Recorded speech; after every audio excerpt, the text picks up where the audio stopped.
Hey guys, welcome back. It's Christina and today I'm bringing to you an October spending report card and a November cash envelope stuffing. So we're just going to get started with the October spending report card. I spent too much money in a few categories. So I spent $21 more in some categories, some of which gas, clothing, personal care, home items, and another one that I don't know the initials for. And that all equal $21, but I was under in a lot of categories as well by a more significant amount. So I was under budget by $93, and some of those categories were my pet envelope, my Christmas. Oh, I'm carrying over. I didn't actually put my Christmas money in a savings account because I knew I was just going to use it soon. I did not get a pedicure. That's like my thing, my splurge. I get it every month with my mom. It's a nice activity. It feels good. It keeps me at least feeling like I look a little bit good. And I didn't get one in October, so I was under budget by $93 on those categories. So anyway, I was left with $72. So because it's the holiday season and I celebrate Christmas and I do have a very large immediate family, I did not put that money towards debt last month, and instead I carried it over to apply to this month for Christmas. So I might want to rethink that next year, considering that would be October, November, and December. All extra money would go towards Christmas, which is a fourth of the year. So that I'm going to probably want to reconsider, but I've already kind of plotted out and started spending, and so I'm going to kind of need it to stay where it is right now. So anyway, moving on to November cash envelope stuffing. So we're gonna go ahead and get started with my water envelope. That's always $38. And again, I pay that every 3 months, so it ends up being about $38 a month. Next, I'm gonna actually stuff these together. So it's my car and oil change envelope. My oil change envelope has more than enough for my next oil change, so I'm actually not going to stuff my oil change envelope, but I'm going to take the cash that I would put in my oil change envelope, which is $12, and I'm going to add that into my car repair envelope. I think my car's okay, but it is getting old, and so I can't be too sure. So I'm going to take the money and put it towards my car saving envelope. Next, I'm going to take $20 and put it in my home repair envelope.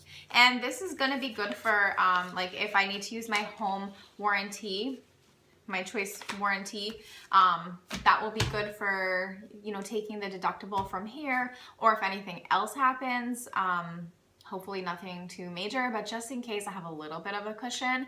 That's why Dave Ramsey says don't buy a house until you have, your savings and out of debt, because it can get messy. Speaking of it getting messy, you guys know that I saved my tax return money, and I had my chimney swept because I have an oil furnace and it just has a lot of soot. And one time, a few years ago, my brothers opened it up and a dead bird came out.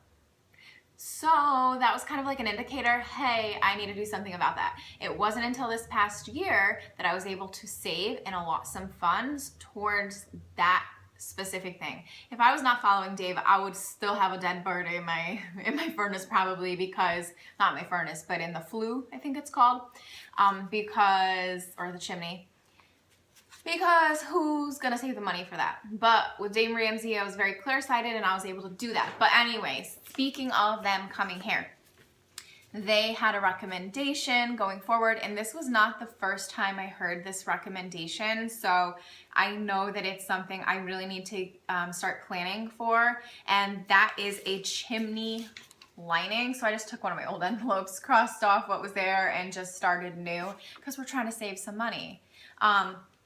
So I'm just gonna start light. I'm actually happy I'm able to start at all this month. So I'm just gonna start by adding $20. Now this is like $3 grand, $2 grand, $3 grand. $3 grand type of a thing that we're talking about, I guess. So it's definitely, I'm gonna have to step up my game. I can't just put like $20 in an envelope and call it a day. It's gonna take me forever. But I have a little bit of time to save, so we'll see. But what's going to make this an issue is the last thing that I want to talk to you about, which is I've hit a snag, not so much with my house, but with the next phase of my life, with going and completing my grad school. So as a teacher, I need to complete 30 credits beyond my bachelor's degree within 10 years of getting a job full-time. Pretty sure about that detail. I need to secure the 30 credits beyond. So that seems fine, except for paying for grad school. And so I did start grad school. I did complete 3 credits, and that was at a different university, and that university was like pretty far from my house, like a half hour, 40 minutes. It just was not in an area I was too familiar with. It was a fine class, but it just, I don't know, I just wasn't thrilled to continue with that program. And additionally, I mean, I have to pay for it. So my school district, actually, I don't, believe it or not, I don't have that much to complain about in comparison, but my school district will pay for, they'll reimburse. That's the key word, reimburse. They'll reimburse me up to the cost of a state college. And so that's really a great deal. Some school districts don't reimburse. They pay like 10%. They give you, you know, a little something, and that's that. But I'm very fortunate in that way that my school district reimburses up to like a lot, like pretty much the full, almost the full tuition in a lot of colleges. The problem is that it's the reimbursement. So I need to have the money up front, and I need to be comfortable not seeing that money again for months on end, because they will not reimburse until my grades are in. And after the grades are even closed, it will still take sometimes months for me to see the money again. And then in the meantime, I already have to sign up for my next class and pay for my next class. So we're talking, usually someone needs to have like $5 grand set aside in order to even get started with grad school. And that's really difficult. And I really appreciate that my school district is pretty generous in the way that they reimburse, but I really do think that they should, if they're the ones making us do it. And I get it, you know, we're teachers, we need to be highly educated, but at the same time we need to be highly educated, but yet we're not paid the funds or the salary to pay for the schooling. And so it's a huge conflict with me right now, not just for having the $5 grand out of pocket, it's just for the fact that nothing happens at the end. Oh, I get to keep my job. And, you know, obviously I'm grateful and, you know, all of that good stuff, but it's just a really difficult thing to grasp, especially considering if you've been following me for a while now. You guys know that my state had to do give back days or furlough days. So on top of me already not getting my regular salary this year, now, it's hitting me hard. I have 4 years left. I have to finish my grad school. All right, I need to like get a plan in place. And I don't know, I'm just really struggling with this. And the program I'm looking at is a 2-year cohort, which means I'm gonna have to pay for a couple classes literally out of pocket and not get any money reimbursed. And I think that will be the best route for me, but I'm just feeling all types of overwhelmed, and I'm even questioning, why do I need to do this? I get it for like, you know, the greatness of education and all that. That's why I need to do it.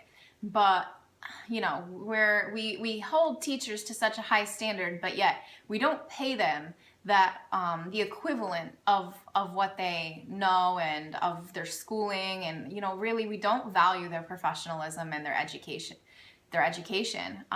And so I just struggle with it on so many levels, financially, and just like, not even morally, that's not the right word, but just I don't feel comfortable with it, especially this year when I'm not even seeing my full salary and more money has to come out of pocket for my job. And just knowing the amount of student loans that I already have out, and I'm working so hard to, make dents in my debt.